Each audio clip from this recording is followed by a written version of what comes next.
ಕಾರ್ತಿಕ್ ಮಹೇಶ್ ಅವರು Bigg Boss Kannada season 10 show ಗೆದ್ದಿದ್ದಕ್ಕೆ 50 ಲಕ್ಷ ರೂಪಾಯಿಗಳ ಬಹುಮಾನ ಸಿಗುವುದು ಎಂದು ಘೋಷಣೆ ಮಾಡಲಾಗಿತ್ತು. ಬಿಗ್ ಬಾಸ್ ಶೋನಿಂದ ಸಿಕ್ಕ ಹಣದಿಂದ ಮನೆ ಖರೀದಿ ಮಾಡ್ತೀನಿ ಅಂತ ಕಾರ್ತಿಕ್ ಮಹೇಶ್ ಅವರು ಸಾಕಷ್ಟು ಬಾರಿ ಹೇಳಿದ್ದರು. ಶೋ ಮುಗಿದು 3 ತಿಂಗಳಾಗ್ತಾ ಬಂತು, ಕಾರ್ತಿಕ್ ಮಾತ್ರ ಮನೆ ಖರೀದಿ ಮಾಡಿಲ್ಲ.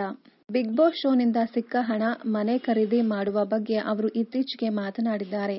ಬಿಗ್ ಬಾಸ್ ಶೋನಿಂದ ಸಿಕ್ಕ ಹಣದಿಂದ ನಾನು ಬೆಂಗಳೂರಿನಲ್ಲಿ ಮನೆ ಖರೀದಿ ಮಾಡುವುದು ಕಷ್ಟ ಎಂದು ಕಾರ್ತಿಕ್ ಹೇಳಿದ್ದಾರೆ. ಬಿಗ್ ಬಾಸ್ ಶೋನಿಂದ 50 ಲಕ್ಷ ರೂಪಾಯಿ ಬಹುಮಾನ ಕೊಟ್ಟರೂ ಅಷ್ಟು ಹಣ ಕಾರ್ತಿಕ್ ಕೈ ಸೇರುವುದಿಲ್ಲ. ಅದರಲ್ಲಿ 15 ಲಕ್ಷ ರೂಪಾಯಿ ತೆರಿಗೆಗೋಸ್ಕರ ಕಟ್ಟಾಗುತ್ತದೆ. ಬಹುಮಾನದ ಹಣ 35 ಲಕ್ಷ ರೂಪಾಯಿ ಸಿಗುವುದು. ಬಹುಮಾನದ ಹಣದ ಜೊತೆಗೆ 1 ವಾರಕ್ಕೆ ಇಂತಿಷ್ಟು ಅಂತ ಮೊದಲೇ ಹಣ ನಿಗದಿಯಾಗಿರುತ್ತದೆ. ಆ ಹಣವು ಕಾರ್ತಿಕ್ ಕೈ ಸೇರುತ್ತದೆ.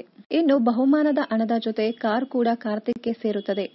ಕಾರ್ತಿಕ್ಗೆ ಮಾರುತಿ ಬ್ರೆನ್ಸ್ ಕಾರ್ ಸಿಕ್ಕಿದ್ದು ಅದು ಬರಲು ಇನ್ನು 5-6 ತಿಂಗಳು ಸಮಯ ಬೇಕಂತೆ.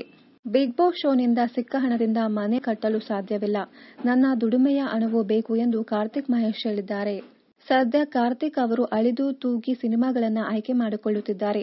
ಸಾಕಷ್ಟು ಇವೆಂಟ್ಗಳಿಗೆ ಅತಿಥಿಯಾಗಿ ಹೋಗುತ್ತಿದ್ದಾರೆ. ಇನ್ನಷ್ಟು ಕನ್ನಡ ಧಾರಾವಾಹಿ, ಸಿನಿಮಾ ಹಾಗೂ ಇನ್ನಿತರ ನ್ಯೂಸ್ ಅಪ್ಡೇಟ್ಸ್ಗಾಗಿ ಚಾನೆಲ್ ಅನ್ನು ಸಬ್ಸ್ಕ್ರೈಬ್ ಮಾಡಿ. Thank you.